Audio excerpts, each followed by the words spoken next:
In this Google Slides tutorial video, I'm going to be showing you guys how to insert equation signs here in Google Slides into a presentation. So while you have Google Slides open up on your device, go to the top of your presentation and press on the plus icon. Then go to where it says shape right here in the middle and press on shape. And then press all the way on the right where it says equation, right beside callouts, press on equation. Now you can go ahead and add whatever equation sign. So equation sign, sorry. So if you wanted to add a division sign, you can go ahead and press on that.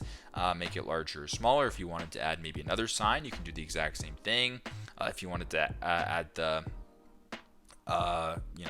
this sign, you can go ahead and do that. If you want to change the color, go to the bottom, change the color to whatever you want. You can do the same thing here and basically just play around with it and customize it however you may wish. So yeah, pretty simple. That is how you guys can insert equation signs here in Google Slides.